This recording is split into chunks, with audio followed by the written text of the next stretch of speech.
One Automotive magazine article I find interesting is Motor Life's Facts and Forecasts section. This film will focus on that article from the January 1959 edition. Let's take a look at some of their predictions and info from that time. Auto manufacturers are working hard to develop a car which does not have to be greased. Engineering advances since 1950 have already eliminated more than half of the grease fittings on new cars, and the other half are expected to be gone by 1968 and possibly 1963. Prediction: false. It would take many more decades before vehicles came with truly sealed components which included ball joints and steering shafts. Wall Street says Studebaker's Lark will be a success. Price of Studebaker-Packard stock has tripled in the last few months. Compact new Lark series has a price range of $1,756 to $2,362. Prediction: correct.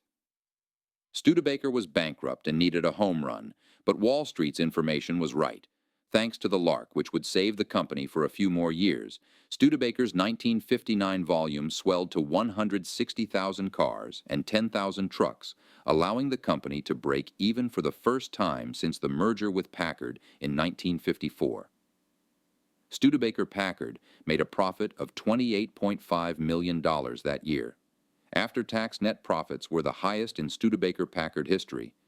Although the Big Three would quickly rush into the Larks and Rambler market and ultimately crush Studebaker-Packard, which would close officially in 1967. More and more glass area is earmarked for future cars, with transparent plastics being used to reduce weight and cost. Ford is experimenting with imported Swedish glass for car windows as an economy move. Prediction: incorrect. Automakers experimented with space bubble cars, but unclear visibility and cooking passengers killed these innovations quickly. Research programs for the gas turbine engine are showing important progress, report Ford and Chrysler officials. Ford has found a way to reduce cost of the turbine wheel from several $1,000s to less than $100.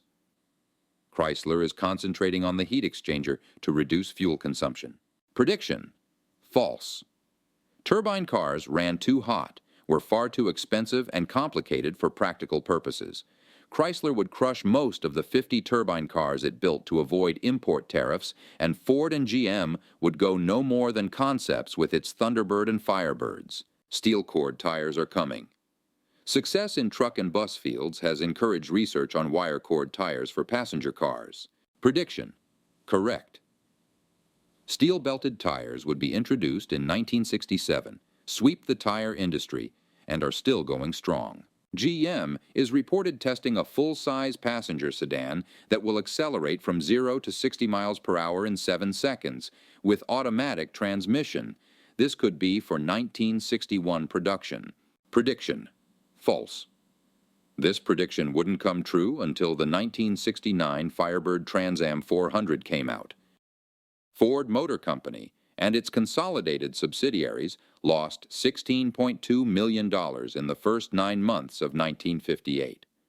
The loss was attributed primarily to a substantial drop in sales. The short recession in late 57 to 58, the Eisenhower recession, would hit all automakers hard and caused many layoffs in the auto industry. This recession was mainly due to the Fed increasing interest rates to 4%, and home loans would reach 18%. As a result, the Democrats would sweep Congress. The Fed would drop the rate to 1.75%, unemployment benefits were extended, no down payment house loans were offered, and work programs expanded. The recession quickly eased mid-1958. Major savings in aluminum engines will be in fabrication and machining costs rather than material costs, according to current reports. Prediction: machining costs would be slightly lower, but it would take some time before aluminum engines would become the norm. The 75 Vega would reintroduce an aluminum engine. In 1961 to 63, Buick would develop a small aluminum V8, but it experienced corrosion issues and sold low volume. New price tags posted on cars are popular with both new and used car dealers, mainly because of less suspicion of the dealer and less haggling and conniving. Dealers were not happy and grumbled at the new requirement and law, but accepted the new regulation. Window sticker tampering would go on for decades.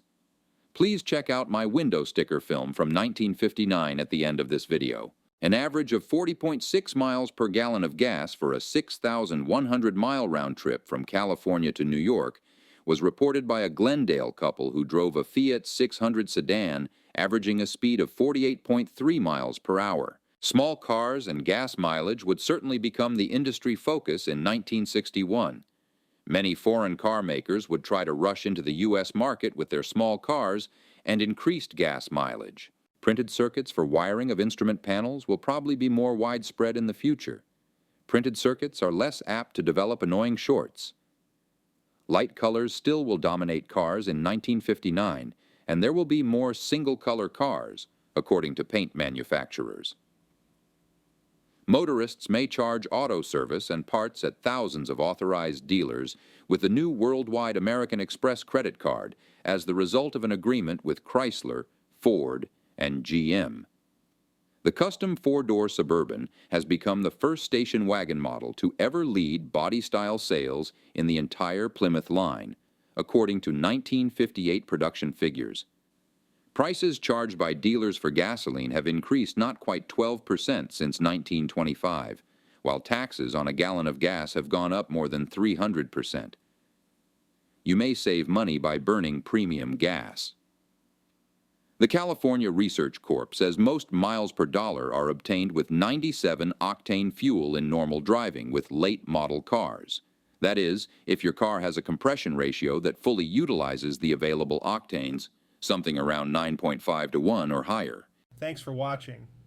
If you find these facts and predictions from the past interesting like I do, leave me a comment or a thumbs up.